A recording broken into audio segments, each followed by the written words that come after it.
It wasn't in my game plan to be widowed and divorced by the age of 35. I had really grown up with and believed in the Cinderella story that all you have to do is meet and marry your prince and you'll ride off happily into the sunset. And I was fortunate. I met my prince before I turned 20. We had an amazing courtship, a wonderful relationship. I felt unconditionally loved. And after 2 years together, we got engaged, and I thought I was going to get my fairy tale ending. And I remember the day that everything changed.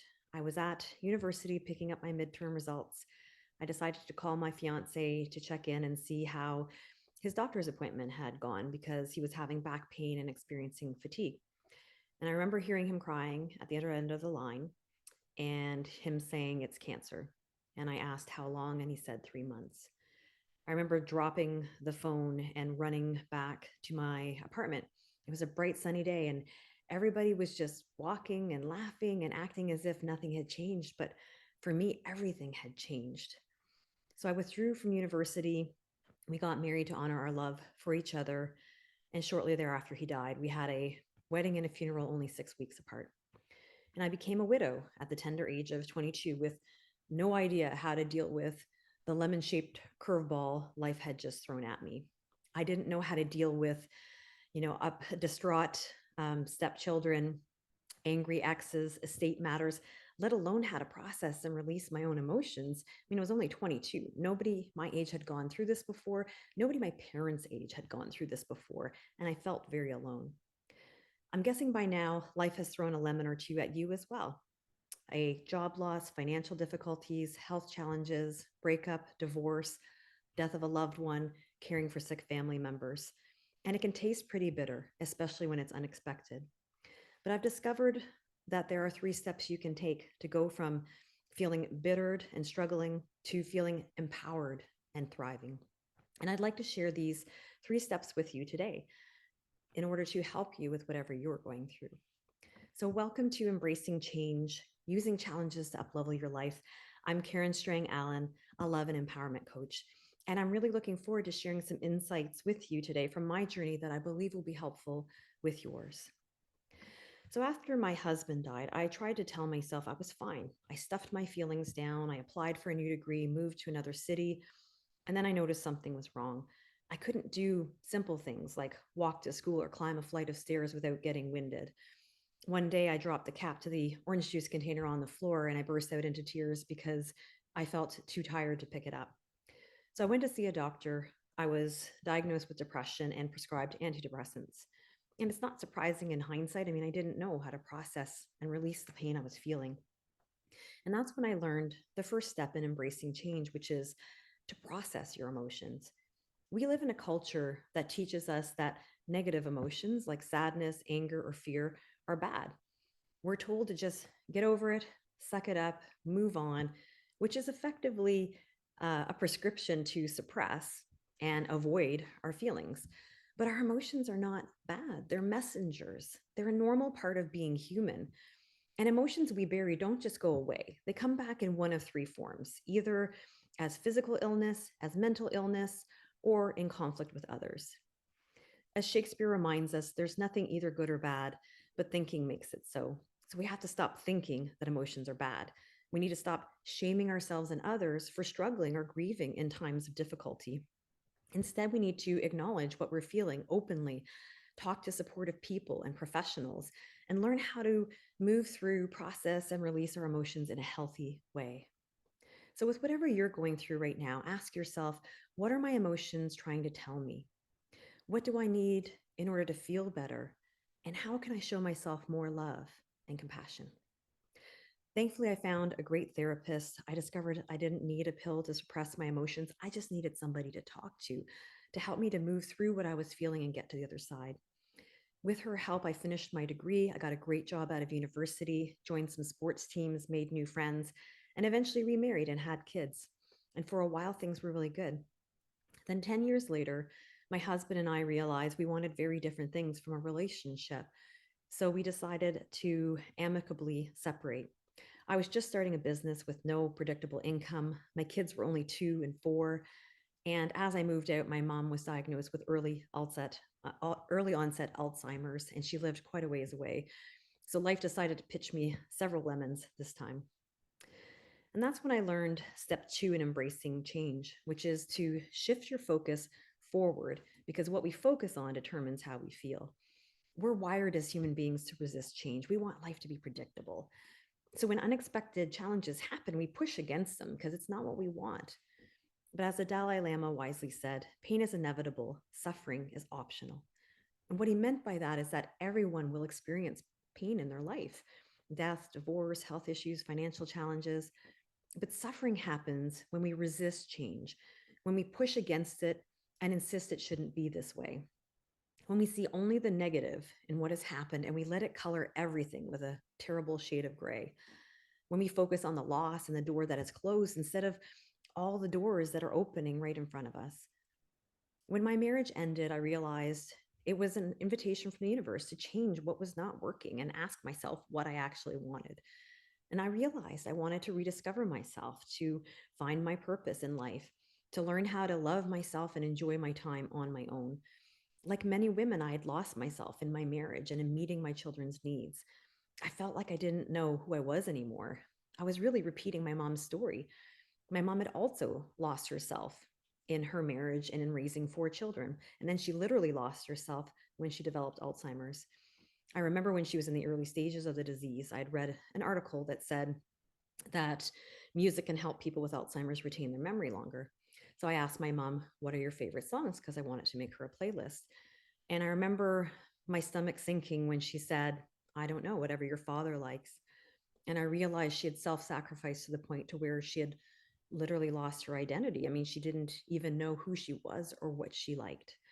So I decided to learn from her example, to reclaim my life and make it my own again. I started taking courses and having fun with friends, discovering what made me feel joyful and alive. I rediscovered my love of photography, scrapbooking, travel, nature, hiking, and kayaking. I embraced the opportunity to be single. And you know what? I discovered it could actually be an empowering time filled with fun and freedom. Being single didn't actually suck. It was one of the best things that ever happened to me. Most of us are just sleepwalking through life, not living fully. We're doing what we think we should do or what others tell us to do, not what we actually want to do. Our challenges are a wake up call, they're an invitation to arise from our slumber. So when things go wrong, take a look at what's not working in your life. Ask yourself, what do I really, truly want that's even better than before?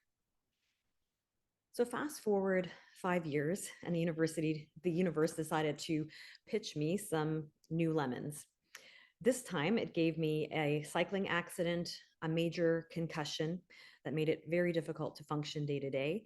It gave me the loss of the contract I was working on, so I was unemployed, a breakup with my boyfriend and best friend at the same time. Shortly thereafter, my mom passing away at the age of 66, and full scale adrenal burnout. And this all happened in a 6 month period. So I struggled to handle so much adversity all at once. And like many people do, I asked myself, why me? Why now? What did I do to deserve this? I even asked myself if I wanted to continue this thing called life. It was going to be so bloody hard. But those questions are fundamentally disempowering. They take us down a rabbit hole of powerlessness and thinking there's nothing we can do to change things for the better. And that's when I learned step three, which is to ask better questions. If you want to improve your life and feel better, you have to learn how to shift your perspective about what's happening. And one of the best ways to find higher ground is through asking better questions, like, what is the opportunity in this challenge? What is the lesson, the growth opportunity, the blessing, the gift? How can I turn this into something good? And who do I want to be in this situation? How do I want to show up? So, with whatever challenge you're facing, pause and ask yourself these questions. As Tony Robbins famously said, the quality of your life is a direct reflection of the quality of your questions.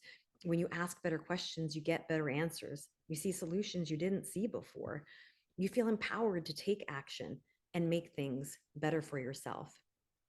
During my burnout, I finally listened to my body and I decided to slow down and just focus on self care and simple pleasures like sitting on my doorstep in the sunshine, having a mug of tea.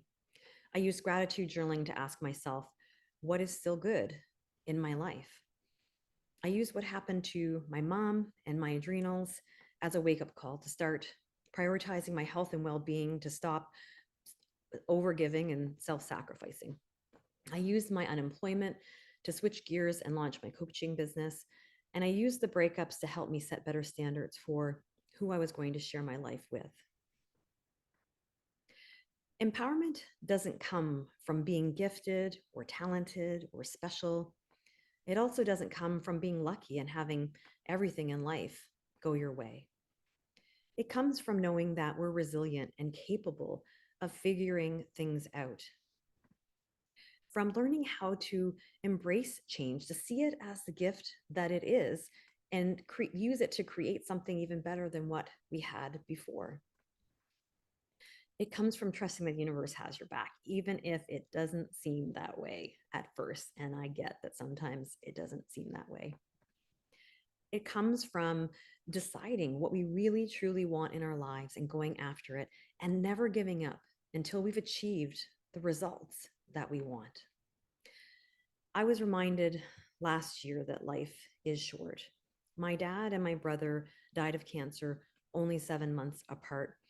And my brother's death in particular, it just totally leveled me and took the wind out of my sails.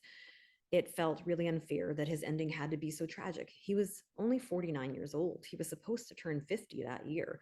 He and his partner had just bought a farm and they were planning to spend the rest of their days there building it together. I could use these excruciating losses as an excuse to give up, but I won't.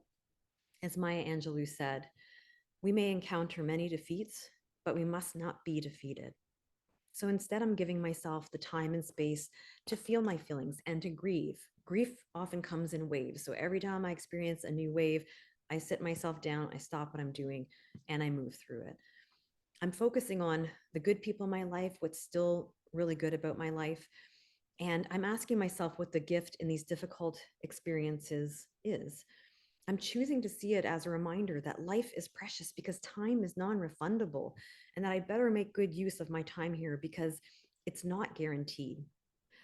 I believe we fear death most when we're not really living life fully, when we're holding back and playing it safe and only half living, wasting the time we've been given. So I decided I must go after what I really want in life and love and hold nothing back. Because at the end of my life, however long it ends up being, I want to have no regrets. So please don't use your challenges as the reason why you can't have what you want in life. Use them as a catalyst, as the reason why you must go after your dreams today. Embrace change by using the 3 steps I have shared here today. Process your emotions so you can move past your past. Shift your focus forward to what you want in the present moment. And then ask better questions so that you can create the future you really want. The happiest people in life aren't the ones with the fewest challenges. They're the ones who know that happiness is not determined by what happens to you. It's not determined by your past or your present circumstances. It's determined by your ability when things go wrong to get back to an empowered state as quickly as possible, to leverage change to create a life you truly love. And these are skills that anyone with determination and a desire for growth can accomplish. As Steve Maraboli says, happiness is not the absence of problems, it's the ability to deal with them. I know for myself, the people I most admire in life are those who've been through heartbreaking difficulties, but they're still grateful for what they have. They're living life to the fullest and they're lending a helping hand to others. Your challenges are not here to break you, they are here to transform you, to wake you up and cause you to ask for something more, to cause you to grow and become the best version of you that you can be, to make you start living fully now and stop putting off your happiness, and to create a ripple effect so that you can inspire the people around you to do the same. I know as a coach, it's actually a good thing when somebody's life falls apart because when things are just okay and they're in their comfort zone, they're not motivated to change. When things fall apart, they are. The key is they have to choose to see their challenges as an opportunity to up level instead of getting discouraged and letting life get them down. I mean, think about it. How much would your life change if you started to believe that everything is working for you, not against you, as Oprah Winfrey likes to remind us? That every challenge is a blessing, here to help you grow. So, my invitation to you today is to embrace change. Use it as a catalyst to live life fully. Take those lemons you've been given and make lemonade. And find meaning in your challenges so that you can rise above them and catapult forward. If one of the areas that you're struggling with happens to be love, or if you know somebody who is, I'd like to invite you to a free online masterclass. It's called Loving Without Losing: How to Attract the Love of Your Life Without Losing Yourself Again. It's my best free training so far. In it, I'll be sharing how some of my clients use my 5-step strategy to attract their soulmate, even if they've been stuck in a cycle of toxic relationships for most of their life. The secret to finding lasting love now without desperately chasing after it or passively waiting, and how to enjoy life as a single woman, how to do all of these things while staying true to yourself. So, this masterclass is 45 minutes long. You can attend it online for the comfort of your own home. To learn more and to register, go to KarenStrangAllen.com.